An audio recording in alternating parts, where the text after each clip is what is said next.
Le marché des crypto-monnaies est toujours dans le vert et ça accélère beaucoup de choses. Que ce soit les prises de parole de certaines personnalités de l'écosystème ou des personnalités du monde de la finance, que ce soit le lancement de nouvelles crypto-monnaies qui attendaient une meilleure situation pour lancer leurs jetons pour la toute première fois, ou que ce soit même certaines crypto-monnaies qui hibernaient jusqu'à présent et qui commencent à se réveiller. Quoi qu'il en soit, pour l'instant c'est toujours Bitcoin qui mène la danse et qui a touché il y a quelques jours un nouveau record à 93 500 $ sur certaines plateformes d'échange. Dans cette vidéo, je vais revenir sur l'actualité très récente qui a eu lieu dans les 5-6 derniers jours et vous allez voir que beaucoup de choses sont en train de se passer. Je vais vous parler de certaines choses que je garde à l'œil, des indicateurs ou des faisceaux d'indices qui pour moi vont nous dire beaucoup sur la capacité que le marché a à maintenir durablement cette hausse ou en tout cas l'intérêt que les gens commencent à apporter de nouveau au marché des crypto-monnaies. D'ailleurs, vous allez le voir, rien que depuis la précédente vidéo, il y a pas mal de points sur lesquels je portais déjà mon attention qui commencent à réagir et à donner des signaux plutôt positifs. De la même façon, la plupart des médias se réveillent, que ce soit les créateurs de contenu,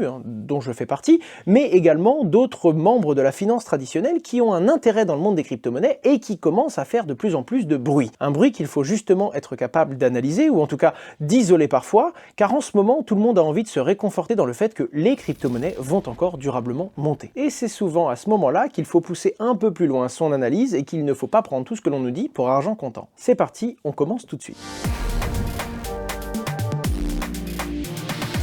Bon, déjà, Bitcoin a tapé un nouveau record à 93 500 $ et peut-être que quand cette vidéo sortira en ligne, nous sommes le 18 quand je la tourne, il y aura peut-être déjà eu un nouveau record encore une fois. Ce qui est le plus intéressant à analyser maintenant tout de suite, c'est le fait que Bitcoin reste autour des 90 000 $, donc proche de sa plus haute valeur, et qu'il y a d'autres crypto-monnaies qui commencent à se réveiller. Ce que l'on appelle des coins alternatifs, tout ce qui n'est pas Bitcoin finalement. Certains d'entre eux, qui étaient encore plus proches de leur plus bas, commencent à se réveiller, afficher de belles performances, et il y en a même qui brisent tous les records, comme par exemple le Solana, le Sui ou encore certains memecoins. Bref, je vais pas faire la liste complète, mais pour l'instant, en tout cas je l'avais traité dans ma vidéo sur les alt season, ce n'est pas encore suffisant et c'est toujours Bitcoin qui, comparé à l'ensemble du marché, surperforme la plupart des actifs. On y reviendra un peu plus loin dans la vidéo. Beaucoup de signaux positifs viennent évidemment de l'élection de Donald Trump, et je suis plus mitigé à l'analyse de certains d'entre eux, comme par exemple Elon Musk, qui a bel et bien été nommé à la tête d'un nouvel organisme du gouvernement américain qui s'appelle le DOGE, le Department of Government Efficiency, qui a pour but de vérifier l'efficacité de certaines dépenses publiques. Et comme vous le savez, Elon Musk adore le Dogecoin, cette blague, ce meme coin, cette fameuse crypto-monnaie à tête de chien.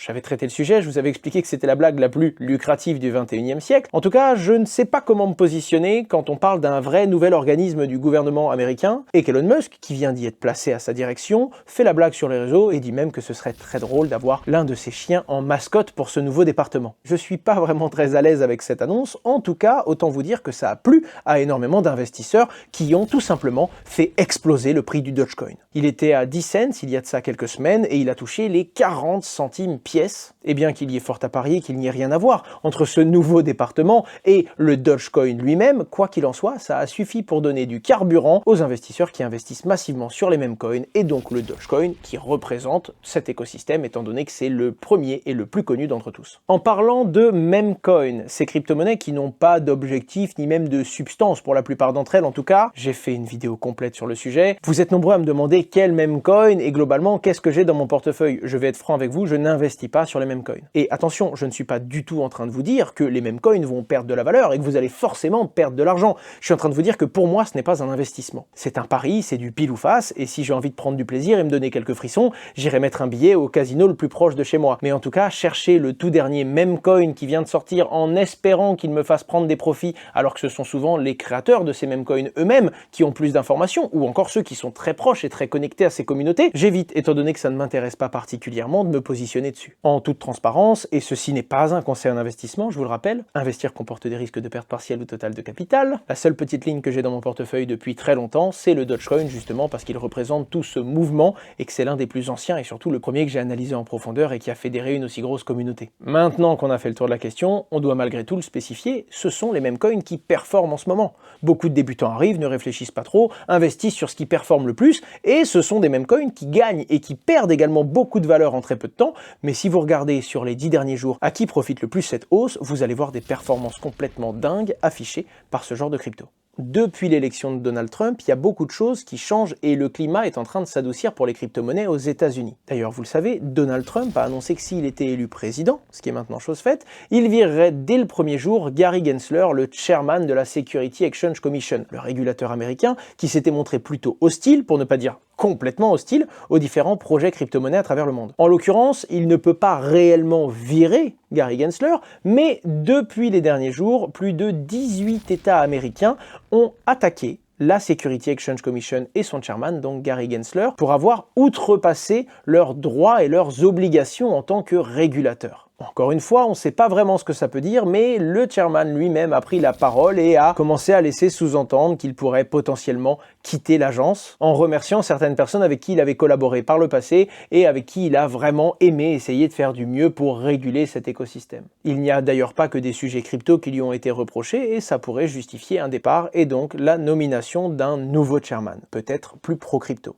Bien que rien ne soit encore fait, ça donne énormément d'énergie à l'écosystème et on voit beaucoup de crypto-monnaies qui étaient actuellement en conflit avec la Security Exchange Commission, des conflits plus ou moins avancés d'ailleurs, reprendre des couleurs, comme par exemple le Ripple qui a surperformé et qui a explosé dans les 48 dernières heures. Et je me dois évidemment de nommer le projet de loi de Cynthia Lummis, qui est une sénatrice américaine et qui propose carrément de construire une réserve américaine de Bitcoin. Ce qui est complètement dingue, car autant vous dire que si les États-Unis commencent à échanger par exemple des réserves d'or pour des réserves de Bitcoin, ça va donner des idées à énormément de pays dans le monde, et quoi qu'il arrive, le Bitcoin est limité. Il y en a 21 millions, pas un de plus, c'est un sujet que j'ai déjà traité en long, en large et en travers sur la chaîne, et quand tout le monde commence à se l'arracher, on peut voir son prix monter en flèche. Bien qu'encore une fois, rien n'ait été joué pour ce projet de loi, ça crée un climat plutôt positif et ça accélère encore plus l'investissement de certaines institutions dans l'écosystème crypto. Je vous parle même pas du récent cliché d'Elon Musk, Donald Trump et le président d'Argentine, qui est connu pour ses positions très clivante et qui pourrait prendre des décisions, pourquoi pas sur Bitcoin, qui pourraient avoir de lourdes conséquences, positives ou négatives d'ailleurs, pour l'Argentine. En tout cas, certains disent que si le Salvador a été le premier pays de faire de Bitcoin sa monnaie officielle, d'autres pays pourraient prendre des décisions similaires, et même si aucun d'entre eux ne l'a encore fait, un pays beaucoup plus gros aura un impact encore plus fort, et ça pourrait encore une fois propulser le prix du Bitcoin. Bref, à ce stade, tout n'est que spéculation, mais naturellement, les réseaux sociaux se nourrissent de ce genre d'informations,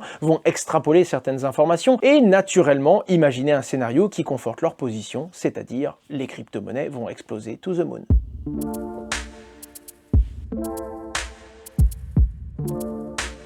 Malgré tout, il y a quelques indicateurs intéressants et je vous en avais parlé dans la dernière vidéo. L'application de Coinbase, qui était rentrée dans le top 100 des applications les plus téléchargées au monde, est maintenant dans le top 10. Et la question, c'est de savoir combien de temps est-ce qu'elle va y rester. Est-ce que cette croissance et cet intérêt du grand public qui revient de nouveau va se maintenir à travers le temps? Si vous recherchez Bitcoin ou encore crypto dans les tendances Google, vous verrez qu'ils affichent un plus haut depuis les derniers mois et que l'intérêt et les recherches autour de ces différents sujets sont en train de revenir au goût du jour. Je vous invite à regarder également mes 20 dernières vidéos et regarder l'audience que j'ai depuis quelques semaines et vous verrez qu'en effet, il y a un flux et un nouvel intérêt croissant pour notre écosystème. Le Crypto Greed and Fear Index, qui montre justement les phases d'euphorie ou les phases au contraire où les gens ont peur et s'éloignent du marché des crypto-monnaies, est au-dessus des 80%, qui a même touché les 85, montrant qu'on rentrait dans une phase d'euphorie. Je vous mets ces indicateurs en description car le plus intéressant, ce n'est pas simplement d'avoir leur score là, maintenant, tout de suite, mais c'est de suivre leur évolution à travers le temps. Pour l'instant, Bitcoin affiche toujours une dominance à 60%, c'est-à-dire qu'il représente 60% de la valeur de toutes les crypto-monnaies en circulation,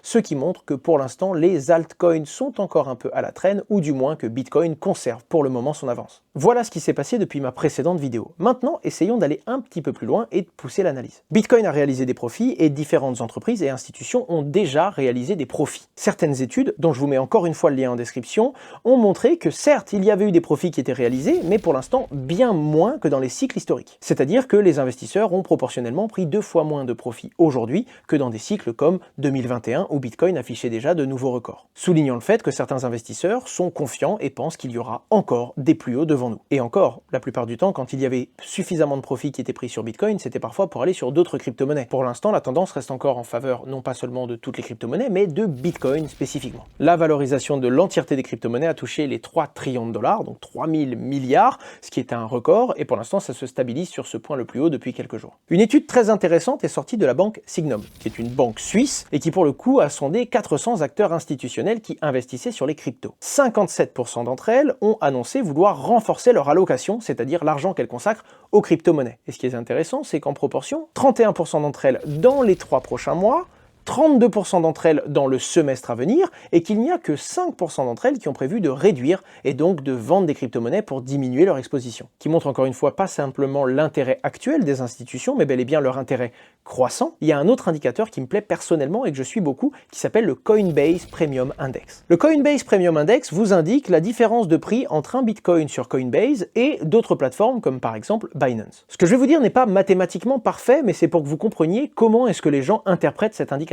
Pour beaucoup, les investisseurs institutionnels et grandes institutions préfèrent investir à travers Coinbase, qui est un acteur très régulé. Binance est perçu comme la plus grosse bourse, mais intéresse énormément de particuliers et d'investissements en direct. Quand il y a donc plus de flux sur Coinbase et que les crypto-monnaies sont un tout petit peu plus chères et que le premium est donc légèrement en faveur de Coinbase, ça indique qu'il y a plus de flux entrant du monde institutionnel. A l'inverse, quand le prix du Bitcoin est très légèrement, et j'insiste sur le très légèrement, plus cher sur Binance, cela prouve qu'il y a plus de flux entrant qui vient par exemple du retail. Alors vous l'avez compris, c'est pas mathématiquement parfait, il y a énormément même d'institutions qui bossent avec Binance et évidemment beaucoup de particuliers qui investissent sur Coinbase en direct. Mais c'est comme ça que les gens interprètent cet indicateur et surtout ça vient de Flip, c'est-à-dire que cet indicateur est repassé sur un premium depuis quelques temps, allant encore plus dans le sens de l'étude de Signum, puisque ça confirme bel et bien cet intérêt des acteurs institutionnels. Je vous donne ça parce que c'est l'un des indicateurs que j'ai à l'œil et comme vous le savez, contrairement au précédent cycle, avec les ETF notamment, les institutions sont rentrées à la table des crypto-monnaies pour la première fois, ou en tout cas en grande pompe. Bien qu'elles arrivent tardivement et qu'elles valorisent le marché des crypto-monnaies, il se pourrait bien que ce soit leur sortie qui sonne également la fin du bull run et le moment où il faut savoir se replier. En l'occurrence, les institutions le feront peut-être mieux que beaucoup d'investisseurs retail, et donc cet indicateur sera vraiment intéressant à suivre dans les semaines ou dans les mois à venir. Le dernier point intéressant dans l'analyse rapide, c'est le fait que l'ETF de BlackRock, qui est la première grosse raison qui a fait décoller Bitcoin en début d'année, est en train de péter tous les records. Littéralement. Il s'agit de l'ETF qui a atteint 40 milliards de dollars d'encours, le plus rapidement de l'histoire des ETF. Il a même dépassé un autre produit de BlackRock qui était sur les marchés émergents, qui avait déjà explosé tous les compteurs. En plus de ça, et dans la même semaine, la valeur de l'ETF Bitcoin de BlackRock dépasse celui de l'or, alors que celui qui est basé sur l'or a été lancé il y a plus de 19 ans. Autant vous dire que c'est un succès, et ça confirme encore une fois le fait que les quelques institutions qui ont pris le pari des crypto-monnaies très tôt sont aujourd'hui bien contents de l'avoir fait. Et c'est là qu'on peut pousser encore le fil un peu plus loin. Le deuxième plus gros gestionnaire d'actifs du monde n'est pas BlackRock, il s'agit de Vanguard. Vanguard avait pour l'instant pris la décision de ne pas se positionner sur les crypto-monnaies. Mais quand on arrive sur un succès aussi gros, quand notre concurrent direct, BlackRock, le plus gros gestionnaire d'actifs, a réussi un coup de maître et jour après jour, mois après mois, ça se confirme, il fallait bel et bien proposer des produits sur les crypto-monnaies. Et bien si ce n'est pas Vanguard qui décide de lancer un nouveau produit, ce sont les clients de Vanguard qui vont petit à petit se tourner vers BlackRock pour pouvoir s'exposer aux cryptos. Étant donné que c'est un autre gestionnaire massif, un changement d'avis, changement de discours ou même de position, et évidemment, l'émission d'un premier ETF sur les crypto-monnaies pourrait donner un gros coup de boost et fait partie des différentes annonces que je guette et qui pourraient, selon moi, accélérer une tendance haussière. Encore faudrait-il qu'ils puissent revenir sur leurs paroles, qu'ils changent d'avis, et publiquement, c'est toujours un peu compliqué quand on a cette envergure et qu'on s'est formellement positionné contre l'émission d'un ETF sur cette classe d'actifs. En tout cas, jusqu'à présent.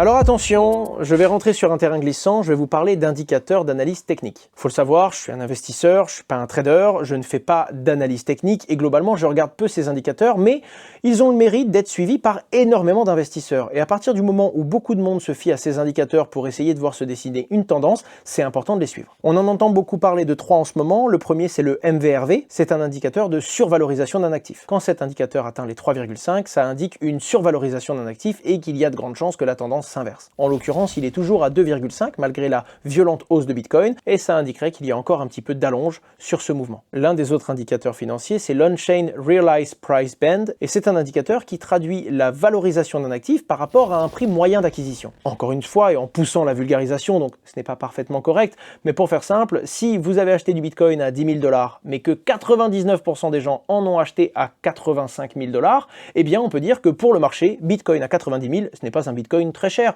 puisqu'il est légèrement au-dessus de la plupart des acquisitions. Cet indicateur suggère que Bitcoin rentrerait dans cette zone entre 100 et 105 000 $, et donc encore une fois que la tendance pourrait se poursuivre un peu. Je vous en donne un tout dernier, et je vous le répète encore une fois. Il y a tellement d'indicateurs, on peut leur faire dire à peu près tout ce qu'on veut aujourd'hui. Le plus important, c'est de savoir lesquels sont pertinents, à quel moment, comment est-ce qu'on peut les interpréter, et même d'en croiser plusieurs afin de venir confirmer certains points d'entrée ou certains points de sortie. Mais je suis obligé de vous parler du modèle Stock to Flow, un modèle qui fonctionne sur les actifs rares qui sont limités, comme par exemple l'or ou encore le Bitcoin, et qui va créer un ratio entre la quantité disponible sur le marché par rapport à la quantité de nouveaux actifs émis, comme par exemple l'extraction de l'or ou les nouveaux Bitcoins émis par le minage de Bitcoin. Naturellement, comme tous les 4 ans Bitcoin réduit de 50% les nouveaux Bitcoins émis sur le marché, le modèle Stock to Flow donne un Bitcoin de plus en plus valorisé mathématiquement tous les 4 ans. En suivant ce modèle, et vous allez comprendre pourquoi j'ai mis autant de disclaimers et j'ai été aussi précautionneux, Bitcoin pourrait atteindre jusqu'à 300 000 $. Bref, ce que je veux vous dire par là, c'est pas qu'il y a 3 lignes qui, quand elles vont se croiser, Bitcoin va exploser et on aura le prix précis qu'il aura demain. Ce que je veux vous dire, et c'est l'alignement des différents faits que je vous donne dans cette vidéo, c'est que ce soit la conjoncture des différentes informations, les conditions de marché, l'évolution de l'environnement politique aux États-Unis, que ce soit des indicateurs techniques ou certaines actualités, pour l'instant, tout semble encore laisser entendre que Bitcoin pourrait continuer cette hausse. Je voulais simplement prendre un angle qui est bien différent de ce qu'on voit aujourd'hui un peu partout, qui vous donne une information, qui vous dit tout va bien, tout est dans le vert, allez-y, qui au contraire vous donne quelques lignes très précises à suivre, car si tous les compteurs sont en train d'aller dans le vert en ce moment, voir quand ça va redevenir modéré ou au contraire quand ils vont s'inverser et commencer à pointer vers le rouge, ce sera très intéressant. On attend encore une réduction des taux d'intérêt de la Banque centrale qui pourrait apporter de la liquidité frais sur les marchés et les actifs à risque, ou en tout cas en retirer des money management funds pour en faire revenir sur les marchés, et potentiellement ça pourrait profiter aux crypto-monnaies. Et quand on surveille les volumes de stablecoins, qui sont des crypto-monnaies stables, qui sont très souvent conservées par les investisseurs pour pouvoir rapidement se réexposer et donc acheter à nouveau de la crypto-monnaie, on se rend compte que malgré la hausse et malgré les investissements massifs qu'il y a eu sur Bitcoin, le niveau de stablecoin n'a pas baissé. C'est-à-dire que les investisseurs en ont toujours sous la pédale. Mais alors il est où le problème ?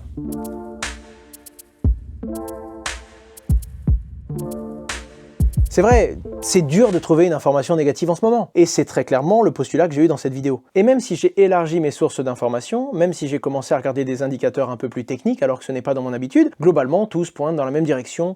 Tout va bien et il semblerait que le ciel soit dégagé et qu'on a tout ce qu'il nous faut pour pouvoir performer encore. Et pour être franc, ça fait plusieurs années que je l'attends et j'espère bien que ce soit le cas. Malgré ces informations positives, et ce sera le point de conclusion de ma vidéo, il y a une vraie polarisation de l'information. Et ça, c'est quelque chose que l'on ne dit pas assez et que je ne vois pas suffisamment passer aujourd'hui sur les réseaux sociaux. Beaucoup d'investisseurs crypto, chargés de conviction, ont constitué leur portefeuille et ont envie de le voir décoller aujourd'hui. De la même façon, les médias recommencent à récupérer une audience et les contenus qui se consomment le plus, qui font le plus de vues et qui attirent l'œil sont justement des contenus qui vont donner beaucoup d'informations positives. Quand on va faire un résumé des différentes informations et signaux qu'on va avoir à droite à gauche ou de faisceaux d'indices, on va se rendre compte que la plupart, eux aussi, donnent un résultat positif et une bonne direction à ce marché. Le problème, c'est que ça devient compliqué d'avoir des contre-arguments. Il y a très peu de contenu qui est produit aujourd'hui, qui vient nuancer certains propos et qui vient expliquer comment ça pourrait se retourner. Pourquoi est-ce que ça pourrait s'arrêter d'une minute à l'autre et quels sont les différents points à vérifier. Vous ne devez pas simplement suivre un mood global et les messages que vous voyez passer sur les réseaux sociaux.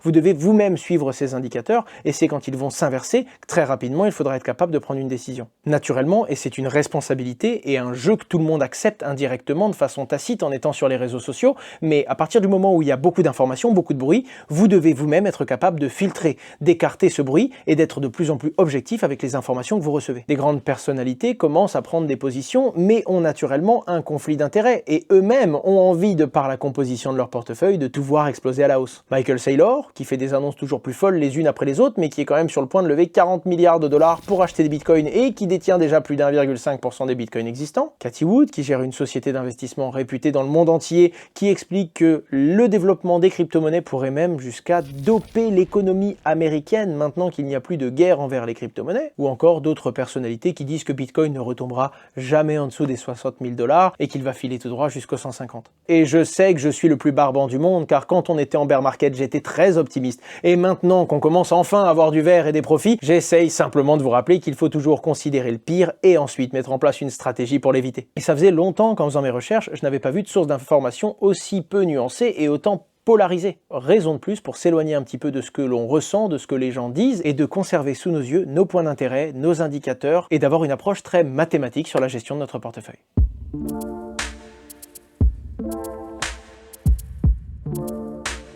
J'espère que ce débrief et cet update vous a donné quelques outils en plus que vous allez suivre et que vous allez voir évoluer. Je vous affiche à l'écran un petit tweet de Robert Kiyosaki, qui est notamment l'auteur qui a écrit le livre Père riche, Père pauvre, qui explique que selon lui, Bitcoin pourrait atteindre les 100 000 $, mais qu'il ne va pas trop grider et qu'il sera capable de vendre et d'enregistrer des profits dans ces eaux-là. Honnêtement, c'est l'un des messages les plus pessimistes que j'ai réussi à trouver dans mes recherches lors de ces derniers jours. Si le bouton s'abonner est toujours en rouge, c'est que vous n'avez pas encore appuyé dessus et qu'il serait temps de le faire. N'hésitez pas à mettre un petit pouce bleu, un petit commentaire. Si vous avez quelque chose pour compléter ce que je viens de dire ou au contraire pour nuancer certains arguments, n'hésitez pas à les mettre en commentaire. Je remonte systématiquement les plus pertinents afin que vous puissiez vous alimenter encore un peu plus votre réflexion. C'était Asher et j'espère que cette vidéo vous a plu.